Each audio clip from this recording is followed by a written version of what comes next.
Assalamualaikum warahmatullahi wabarakatuh. Berjumpa kembali di channel ini. Salam sejahtera untuk kita semua, Bapak Ibu P3K di mana saja berada, baik guru, nakes, penyuluh maupun teknis. Berikut akan saya sampaikan informasi terbaru terkait dengan aturan kenaikan pangkat dan golongan bagi P3K yang jumlahnya hingga tahun 2023 ini sudah jutaan, Bapak Ibu sekalian. Namun sebelumnya, kepada Bapak dan Ibu yang baru bergabung di channel ini atau yang belum mendukung channel ini, mohon bantuannya Bapak Ibu sekalian untuk mendukung channel ini dengan cara subscribe dan aktifkan loncengnya untuk mendapatkan informasi-informasi terbaru dari channel Profesi Guru. Sejak 2019, walaupun barangkali sebagian itu aktifnya mulai 2020 hingga sekarang Bapak Ibu sekalian sudah jutaan jumlah P3K. Lalu bagaimana sebenarnya aturan kenaikan pangkat bagi P3K? Almana apabila hitung mulai TMT 2019 ini sudah memasuki 4 tahun. Ini yang akan kita bahas, di mana Bapak Ibu sekalian, dasar dari munculnya atau lahirnya jabatan P3K itu adalah Undang-Undang ASN tahun 2014 dan pengelolaannya atau manajemennya itu adalah Peraturan Pemerintah Republik Indonesia Nomor 49 Tahun 2018. Ini adalah manajemen pegawai pemerintah dengan perjanjian kerja. Sama halnya dengan manajemen PNS ya nomor 17 tahun 2020. Ini juga ada manajemen khusus untuk P3K.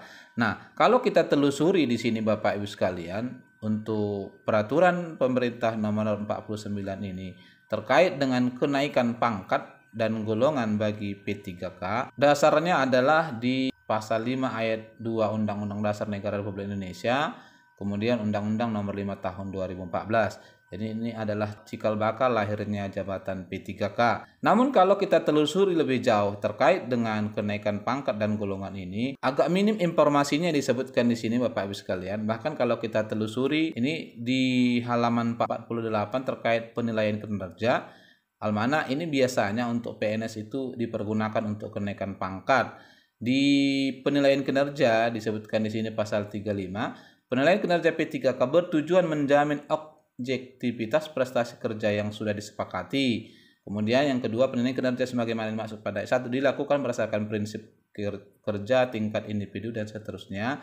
Poin utama yang kita lihat di sini Bapak Ibu sekalian adalah di ayat ke-8, penilaian kinerja ini dimanfaatkan untuk menjamin objektivitas perpanjangan perjanjian kerja, pemberian tunjangan dan pengembangan kompetensi. Itulah yang termaktub di PP nomor 49. Tidak ada disebutkan untuk kenaikan pangkat atau golongan ke jenjang berikutnya. Ya, almana di halaman 22 terkait dengan penghargaan yang bisa diberikan kepada P3K. Kalau PNS ini biasa penghargaan salah satunya adalah kenaikan pangkat. Untuk P3K disebutkan di pasal 46. Penghargaan sebagaimana dimaksud dalam pasal 45 dapat berupa tanda kehormatan, kemudian kesempatan prioritas untuk pengembangan kompetensi, atau kesempatan menghadiri acara resmi atau acara kenegaraan. Jadi tidak disebutkan di sini Bapak Ibu sekalian terkait dengan penghargaan untuk kenaikan pangkat atau jabatan. Dan kita telusuri lebih jauh di halaman 25, bagian pemutusan hubungan kerja, malah di sini disebutkan ya, di pasal 54, pemutusan hubungan kerja P3 karena jangka waktu perjanjian kerja berakhir sebagaimana dimaksud pada pasal 53 ayat 1 huruf A telah mencapai batas usia tertentu. Nah, ini aturannya. Ternyata untuk P3K juga ada aturan khususnya ya. Almana di sini kalau kita lihat sebenarnya ada ini jabatan dan golongan. Di poin pertama, 58 tahun bagi pejabat fungsional ahli muda, pejabat fungsional ahli pertama, dan pejabat fungsional kategori keterampilan. Jadi khusus Bapak Ibu, kalau ini PNS Bapak Ibu sekalian golongan 3A, 3B, paling tingginya itu bisa dipekerjakan usianya adalah 58 tahun. Ini kalau kita ambil alih ke PNS. Kalau untuk P3K nanti kita lihat dulu golongannya atau jabatannya ya, di Perpresnya sebagai turunan dari PP ini. Kemudian di bagian B disebutkan 60 tahun bagi pejabat pimpinan tinggi dan pejabat fungsional madya. Kalau ini berarti untuk golongan 4A ya, ini bisa mencapai usia 60 tahun sama seperti PNS ya. Kemudian di bagian C disebutkan 65 tahun bagi P3K yang memangku jabatan untuk ahli utama. Ini adalah 4D hingga 4E. Jadi ternyata P3K juga begitu. Ini saja yang barangkali ya, yang ada kaitannya tentang kenaikan pangkat dan jabatan di Peraturan Pemerintah Nomor 49. Hal mana turunannya ini adalah Peraturan Presiden Republik Indonesia Nomor 98 Tahun 2020 tentang gaji dan tunjangan pegawai pemerintah dengan perjanjian kerja. Di sini disebutkan menimbang, ini dasarnya adalah Peraturan Pemerintah Nomor 49 Tahun 2018 tadi. Ya, itu yang menjadi dasarnya di sini. Dan kita telusuri lebih jauh Bapak Ibu sekalian, ini dijelaskan di halaman ketiga ya, pasal 3, P3K dapat diberikan kenaikan gaji berkala atau kenaikan gaji istimewa yang dilaksanakan sesuai dengan ketentuan perundang-undangan. Itu saja yang disebutkan di sini yang berpotensi membuat Bapak Ibu P3K mengalami kenaikan gaji. Tidak ada disebutkan terkait kenaikan gaji berdasarkan kenaikan pangkat ya, tidak ada disebutkan di sini. Kemudian di halaman keempat disebutkan terkait dengan juknisnya ya, di poin 1 dan 2 di pasal ke-7 disebutkan ketentuan lebih lanjut mengenai teknis pemberian gaji itu diatur melalui peraturan menteri ya di bidang keuangan atau Permenkyu, ini khusus gaji. Lalu yang kedua, ketentuan lebih lanjut mengenai teknis pemberian gaji dan tunjangan P3K yang bekerja pada instansi daerah diatur lebih lanjut melalui peraturan Permendagri. Ini adalah petunjuknya, jadi untuk penggajian ini butuh petunjuk teknis dengan peraturan menteri. Mana di halaman terakhir ya, terkait dengan Perpres ini, di sini disebutkan Bapak Ibu sekalian golongan untuk P3K. Jadi kalau kita perhatikan ini Bapak Ibu sekalian, saya besarkan terlebih dahulu. Untuk Bapak Ibu S1 ya, maka golongannya itu dimulai dari golongan 9, 10, 11, 12 hingga nanti golongan ke-17. Golongan ke-17 itu kalau PNS, jabatannya adalah jabatan pembina utama. Jadi secara umum Bapak Ibu masuk di golongan 9 sebagai masa kerja awal. Ada golongan ke-10. Namun dari PP nomor 49 tadi serta Perpresnya memang tidak ada membahas tentang kenaikan gaji. Padahal di sini kenaikan golongan ini ya, akibat kenaikan pangkat dan golongan terjadi perubahan besaran gaji. Ini adalah besarannya, bahkan kalau kita perhatikan hingga di masa kerja 32 tahun juga termuat di sini.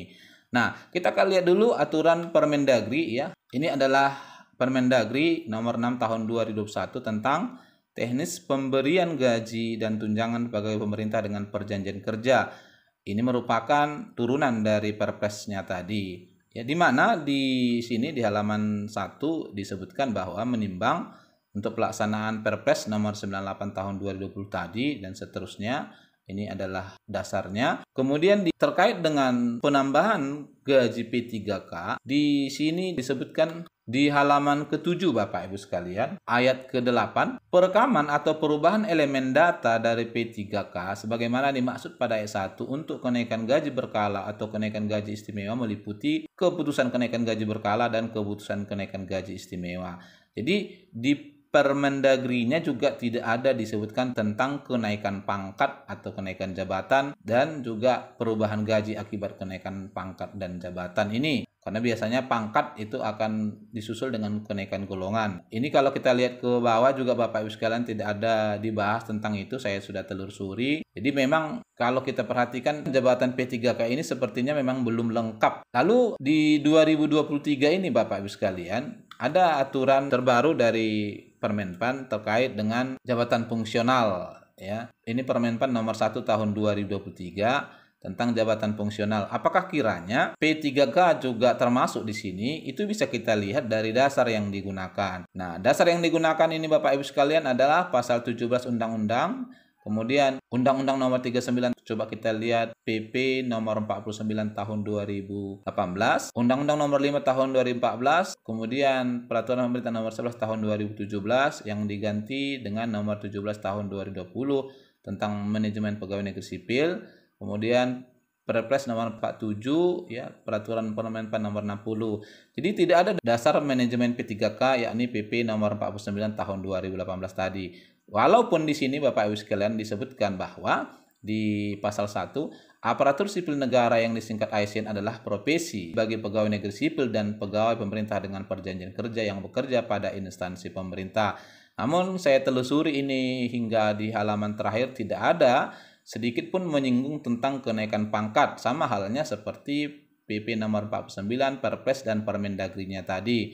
Almana kalau kita perhatikan untuk PNS, ini cukup jelas Bapak Ibu sekalian, dijelaskan di lampirannya tentang kebutuhan angka kredit untuk kenaikan pangkat dan golongan.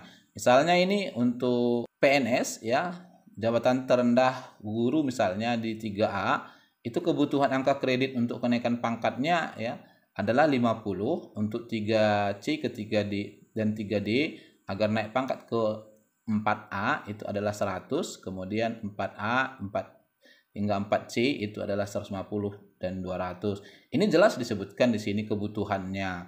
Oleh karena itu, kalau kita perhatikan memang untuk P3K ini ya sepertinya tidak dirancang untuk guru, karena sebenarnya persepsi dari pemerintah di awal itu kalau menurut saya adalah jabatan ini Bapak Ibu sekalian adalah jabatan yang apabila negara membutuhkan bisa mengontrak, kemudian apabila negara tidak membutuhkan ya bisa dilakukan pemutusan kerja. Sementara kalau untuk jabatan guru ini secara terus-menerus akan dibutuhkan oleh negara.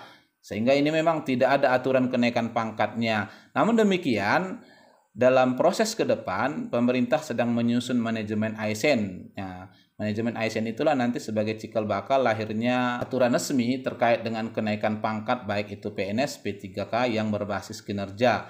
Ini juga nanti ada kaitannya dengan besaran gaji dan tunjangan yang dikaitkan dengan capaian hasil kinerja masing-masing. Oleh karenanya hingga tahun 2023 Bapak Ibu sekalian, Bapak Ibu belum bisa mengurus kenaikan pangkat. Di sini dibutuhkan petunjuk teknis baik itu dari Permenpan maupun juga tambahan dari PP nomor 49 tahun 2018 yakni manajemen ASN yang sedang dirancang oleh Permenpan.